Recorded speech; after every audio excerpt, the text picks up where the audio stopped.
Hi Joseph, thanks for having me. Nice to come round. When did you become a Christian, or what led you to become a Christian? So, good question. Some people have a particular time and place and date and sort of second when they know they became a Christian, and other people it's a more gradual process. I think there was probably a particular time for me when I was 16. I just felt the need to pray one night, and I did that. And things did look a bit different the next day. Then the next week I met one of the local vicars at a local meeting, and he said, "Are you a Christian?" And I said, "Well, yeah, I think I am." He says, "Well, how do you know?" And I didn't have any answer to that really theologically. So he showed me Revelation chapter 3 verse 20, and there Jesus said, "Behold, I stand at the door and knock. Yeah. If anyone opens the door, I'll come in." It's that simple. It's childlike simplicity. There's no theology or complexity here. So I did that. You just talk to him like I'm talking to you. And I've done it hundreds of times since as well, just to be sure. But I'm sure it works perfectly well. It did work perfectly well the first time. Yeah. So since then, not been plain sailing at all. Many really bad times. But, we're here now, and I'm now quite old, and he's still with me. Has there been a moment in your life where you've particularly had to lean on the Bible and on God? Oh, heck yeah. I mean, everyone has stressful times and difficult times and awkward situations where you feel completely stuck. And times of anxiety, times of stress, times of depression, times with illness in the family, illness in yourself, situations that look really, really difficult. And then you do.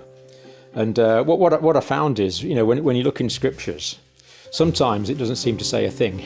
You just look at it and say, well, what's this about? This doesn't seem relevant. This is not what I'm looking for. And other times it goes bang and hits you between the eyes and gives you exactly what you want. Yeah. So, I can only, the Bible is one of the main ways that God speaks to Christians. He gives you the right verse at the right time. But, the vast majority of times when you need something, you get maybe some obscure verse in the Old Testament that you've never really noticed before. And all of a sudden it's highly relevant to you and it seems to fit. So most times he gives you something. Yeah. And it's often something that's really powerful and just fits into the situation, and it really is quite uncanny sometimes. Well, it's not uncanny, it's providence, but it just exactly fits your situation. So, you might read about a situation with some guy in the Old Testament in some obscure country, in some obscure situation, and it just bang on fits your situation. It really is quite incredible. Yeah, it doesn't you don't always seem to get it, but when the times you do, it's really good. So yeah, it guides in many ways, and tells you when you're getting it wrong sometimes as well. Well, very, very often, in fact. Yeah.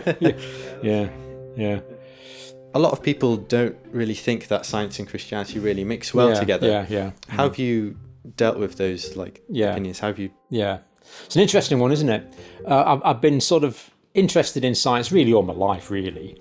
And, doing sort of O-level and A-level biology, you realise that there's some conflicts. And then I started trying to resolve those conflicts and read some Christian writers on the subject. And looking back now, they were remarkably unhelpful, in fact, really quite deleterious. Some Christians have very polarised views on the whole idea of creation and all that kind of evolutionary thing. And the trouble is, it's okay having a polarised view, but they believe their views are right and they try and substantiate them. They try and substantiate them from the Bible and say, well, look, this proves that the earth was made in 6 days. Well, I thought, I know it wasn't actually. So people can be dogmatic. And I remember there was one guy came to town. He was a professor of medicine. And I thought, this guy will know, because he's a doctor and he's a professor. It's got to be quite bright, this guy. And he was basically a young Earth creationist, and it was very, very confusing for a long period of time. Now, I'm not saying one view is right and another view is wrong. And if you ask me what my views were 20 years ago and 10 years ago and this year, they're kind of slightly different. But basically, the conclusion I've come to is that there's unsolvable mysteries in the universe. So why is there something rather than nothing? Where did matter, energy, space, and time come from? Yeah, that's a bit of a tricky one. Another one is, how did the first life arise? That's kind of a bit of a mystery to science as well. The first cell. the first bacterial type cell. That takes quite a bit of jiggery-pokery to get that right. Yeah. It's just, we call them simple cells, but they are not simple at all. And the other really, really weird one is human consciousness. So how come I'm me? Is this just a collection of molecules that's basically grown out of a farmer's field into some food that's become me? And for a few decades, for some strange reason, thinks it's me? Or is there really a me? What the Bible would call the soul. How come I'm conscious? How come I'm aware? They're kind of all mysteries to science, but in a sense, you could argue that, well, don't worry about that. In 1,000 years' time, we'll have worked all that stuff out. And that may be true. Yeah. But actually, the more you learn about science, the more you realise everything has to be exactly as it is for us to exist. Everything. So every, if you name anything, any parameter of science, any parameter of physics, any parameter of geology, any parameter of quantum mechanics, and any parameter at all, it has to be exactly as it is to generate the complexity that we see and to allow for the possibility of human life. So not to see design in that is pretty well impossible, really. Just think of any parameter that, everyone knows the Earth's the right distance from the sun. Yeah. But it's also at the right angle, so it rotates properly, so we have seasons. We've also got a moon, which is just the right mass at just the right distance away. We've got just the right type of sun. We've got just the right type of Jupiter to mop up all the stray asteroids so they don't land on our feet every 10 minutes and cause all sorts of problems. Got just the right amount of iron in the Earth's core to generate the Earth's magnetic fields to deflect the solar winds. Everything you look at, we've got just the right amount of uraniums in the Earth's crust, the Earth's crust, to generate the lower crust, to generate just the right amount of plate tectonics. Too much plate tectonics, we have too many earthquakes and volcanoes. Not enough plate tectonics, and the water covers the land. We need that to push. Everything is just right. The amount of water on the Earth is just right. Yeah. Everything is just as it has to be. So is every law of physics coincidence? Is it coincidence that mathematics perfectly describes these physical laws? Is it coincidence that all the astronomy and geology is just right to have this place at this time?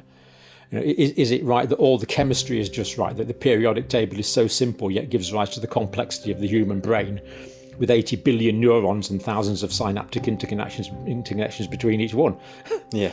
All this is organised just right. So this to me means that whether you believe the Earth's 10 minutes old or billions of years old, it doesn't matter too much. This complexity is clearly designed to allow us to be conscious, to allow us to exist as individuals. And I believe that God has done that just on the off chance that we would want a relationship with him. If you had to pick out a particular Bible verse or story to be your favourite, which one would that be? Yeah. Well, I think that Revelation one's pretty important because, I mean, what Christianity is, the clue's in the name, Christ. Yeah. So Christianity is the Lord Jesus Christ is God. God became a man. He lived and died to save us. That is what Christianity is all about. It's very simple, but profound beyond description. How can God become incarnate? There's all sorts of mysteries here. How does that relate to the Trinity? All sorts of things we don't understand, which of course keeps it interesting. That means there's a lifetime of learning and study on it. You're always discovering new things even after many decades. So there's a lifetime to go on. But I think one of the verses I really like is it's famous. It's 1 John 1:9. If we claim to be without sin, we deceive ourselves, and the truth is not in us. If we're faithful and just, He will confess our sin. He will forgive us and cleanse us from all unrighteousness. So we've got this idea that people are intrinsically sinful, intrinsically need forgiveness. And maybe one of the big differences between Christians and people that aren't Christians yet is that Christians realise they're sinful. 'Twas grace that taught my heart to fear, and grace that fear relieved.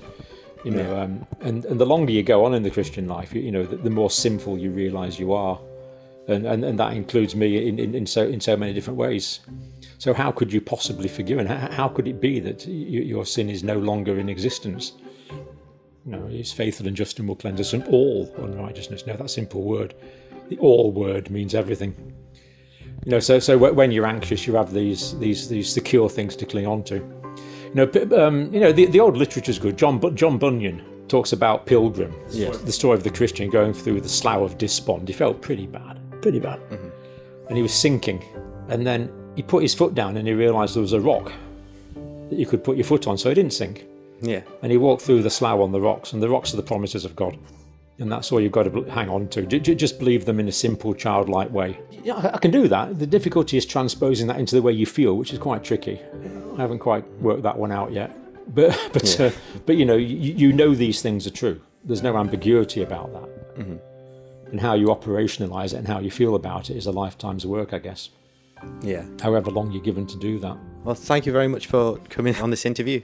Quite all right, Joseph. Nice to talk to you.